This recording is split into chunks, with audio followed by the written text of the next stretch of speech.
waxaan salaamayaa dhammaan shacbiga reer Somaliland meel kasta ay joogaan walaalayaal waxaynu ka wada shaqeynay dhamaanteen hadaynu nahay shacbiga reer Somaliland in dalka ay nooga qabsoonto diiwaangelinta codbixiyaasha kadibna aynu helo doorasho xor ah oo xalaal ah taasaynu bilownay 2013 waxay andar ah inaanay noo qabsoomin doorasho xor ah oo xalaal ah 13 November 2017 dhacdooyinka soo qaadan doona waxa kamid ah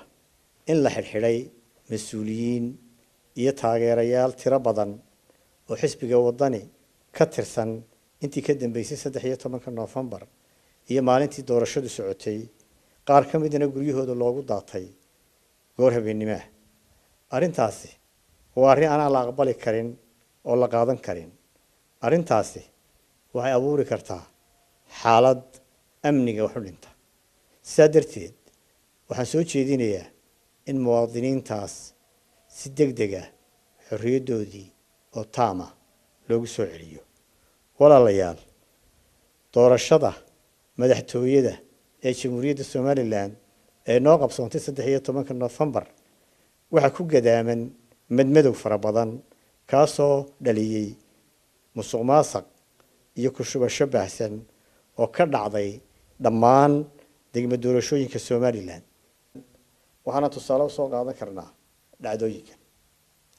maalintii doorashada waxa ilaaliyayaasha ama goobjoogayaasha xisbiga wadani soo gudbiyeen 1200 oo dhacdo oo isugu jiray dib loo geystay iyo hadidaad ama gacan ka hadal iyo khaladaad ku saabsan hab socodka doorashada waxaad ogtihiin in xataa horjoogayaasha caalamiga ah ay qireen in caruur daadoodu ay ka yar tahay daadii loo ogolaa oo 7 jir ilaa 12 jir ay codeeyeen waxaad la socotaan in komishanka doorashooyinku qirtay in buugaagtii qaar ka mid ah ay ka baxeen faraha komishanka suuqana laga soo helay arrintaas oo fooximo weyn ku ahayd doorashada guud ahaan waxa kale oo la helay sanaadiiq badan oo tirada ku jirta ay ka badan tahay tii loogu talagalay inay ka codeeyaan waxa kale oo dhacday doorashadan inay suurto gashay in dad geeriyooday Ilaahay u naxariistay ay codeeyeen waxaan shacbiga reer Somaliland iyo taageerayaasha xisbiga wadaniba u xaqiijinaynaa una sheegaynaa inaan aqbali doonin xaq darro iyo wax sharciga baalmarsan hase yeeshee waxaan ku wargelinaynaa taageerayaasha xisbiga wadani inaan xaqiijinta helitaanka xuquuqdooda u mari doono dariiq silmi ah oo nabadeed walaalayaal saad ka warqabtaan waxa dhacay dib weyn doorashada kadib waxa daatay dhiig muwaadiniin aan hubaysnayn oo waxay galabsadeen jirin ayaa geeriyooday waxa cusbitaalada Hargeysa iyo Burco jiifa dad dhaawac halisi uu soo gaaray dadka aan indhahayga ku arkay waxa ka mid ahaa inan yar oo 13 jir ah oo feeraha rasaas kaga jirto waxa ka mid ahaa inan yar oo 16 jir ah oo sida loo sheegay dhuxul u doonaysay reerkooda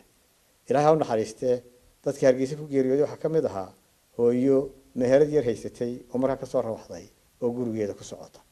taasi waxayna tusaysaa in rasaas aan loo miidaan yeelin shacbiga loo adeegsaday arinta mas'uuliyadeeda waxaanu saaraynaa xukuumadda waxaanu uga digaynaa ciidamada ammaanka inay shacbiga u adeegsadaan rasaas dad aan hubaysnayn si aan dib u soo gaarin shacbiga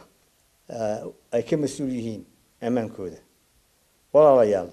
maanta uma baahnin in dhiig dambe daato uma baahnin xaalad amni darro ah inay abuuranto uma baahnin in walaalnimada iyo midnimada shacbiga Somaliland dhaawac soo gaaro waxaan uga digayaa mas'uuliyiinta xukuumadda iyo xisbiga kulmiye inay ka fogaadaan arrimaha kicitaanka iyo xaalad abuurka ay faraha kula jiraan oo ay ka mid tahay xadhigga aan sharciga ahayn ee mas-uuliyiinta iyo taageerayaasha xisbiga wadani iyadoo dalku ku jiro xaalad xasaasi ah. waxaan u sheegayaa taageerayaasha xisbiga wadani